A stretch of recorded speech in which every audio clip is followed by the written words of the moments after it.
she came with her grandson. And afterwards, she was just so encouraging to me and just said to me, you can do this.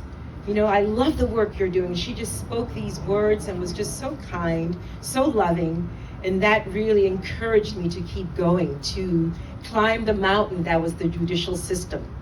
And as all the lawyers, all of you that are here today, I just want to encourage you that when you see young people, whether you're defending them or prosecuting them, just take a moment to see that there are beautiful souls within each of these young people, and that they have truly been terribly hurt.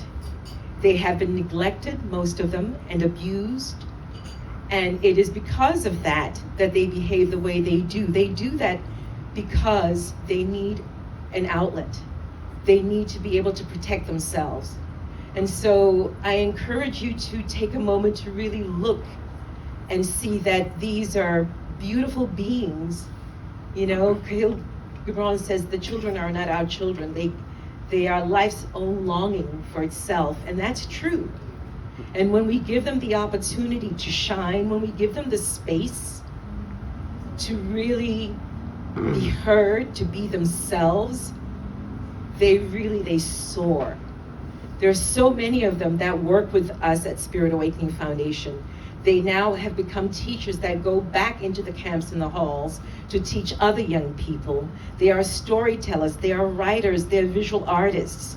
And as I'm standing here, I have to give praise and also acknowledge my husband, Masauso Chumia from Zambia. He's here with me, and he had the vision to help us create the art department at Spirit Awakening Foundation.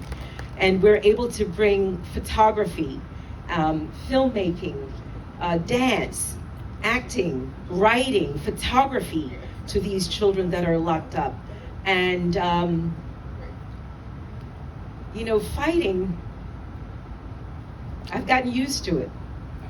You know, it's no big thing anymore to go up against the probation officers or the system, because within the system there are individuals that are really magnificent. There are POs that are wonderful, that do care about the children that have been entrusted to them. But it's the system, as Ms. Tolliver, you said, you know, the system does not really recognize our value.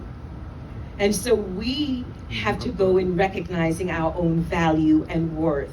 We have to recognize our voices and our presence and know that we are not mistakes, that we too have value in this world, and that we can do whatever we set our minds to.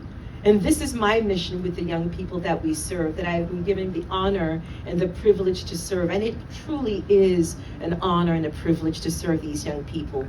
I've learned so much from them, so much compassion. You know, I'll tell you a quick story.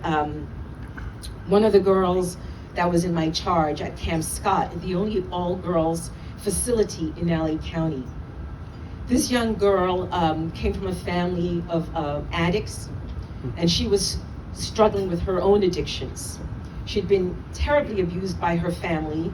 She'd been beaten, she'd been pimped out on the streets, and she was finally arrested and being punished. Isn't that something? We punish them, and then we expect them to come out, you know, being able to be loving and kind. It'll never happen, not with a punitive model. But so this young girl one day calls me aside and said, Mama Kuyo, would you do me a favor? I know you're not supposed to, but if I give you the last number that I had for my mother, would you call her and just find out if she's okay? Now, this is a woman that abused her, that tormented her, but her first thought wasn't about her own safety. Her first thought was about, make sure my mother's okay. She said, Mama Kuyo, could you do all you can to make sure she gets housing, that she gets a good place to sleep? She doesn't mean all the things she does. It's just that she's not well. This girl was 14, and she understood compassion. So you see, who's teaching who? These kids have taught me so much. They've taught me the true meaning of compassion and forgiveness and resiliency. And so for this work, I am so grateful. Thank you, Reverend Michael. Thank you, my beloved Agape community. Thank you, Ms. Tolliver, for your courage to make hair love, which I showed to the girls at the school, and they loved it because it was so full of love. Thank you, Congressman Waters, for your fight, your grit, for loving us. And thank you, Black Women's Lawyers Association, the foundation, and Sandy, and everyone that nominated me for this honor. I am beyond speechless and very moved. I thank my mother, who's in town from Ghana right now, watching virtually.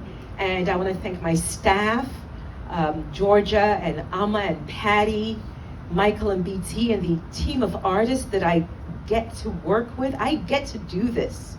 No one's making me do this. No one's forcing me to do this work. I'm doing it because I love it. I'm doing it because I wanted to make a difference. I'm doing it because this country has made a difference in my life, and I wanted a way to give back, to say thank you. Even with all the challenges that this country has, it has given me so much. And so I really felt very moved. I knew I had to do something to say thank you to this extraordinary country. I want to give thanks to the ancestors whose shoulders I stand on. And all I want to say is just thank you. I promise you I'll continue to do this work, and I'll do it to the best of my abilities. Thank you, and God bless us all.